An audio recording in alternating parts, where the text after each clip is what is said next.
बनोला के सबसे पहला और बढ़िया कोशिश ये है कि एक पत्रिका निकाला जाए और आज बावला स्मृति विशेषांक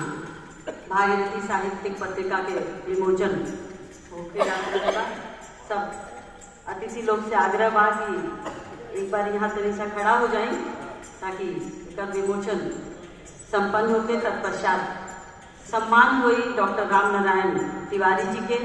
और मंच पर उपस्थित हमारे मुख्य अतिथि, कार्यक्रम अध्यक्ष और सब विशिष्ट लोगों के। ये पत्रिका है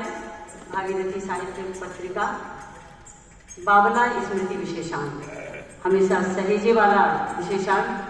कि आपके पुस्तकालय में पुस्तक रहे और बावला जी के साहित्य, बावला जी के जानकारी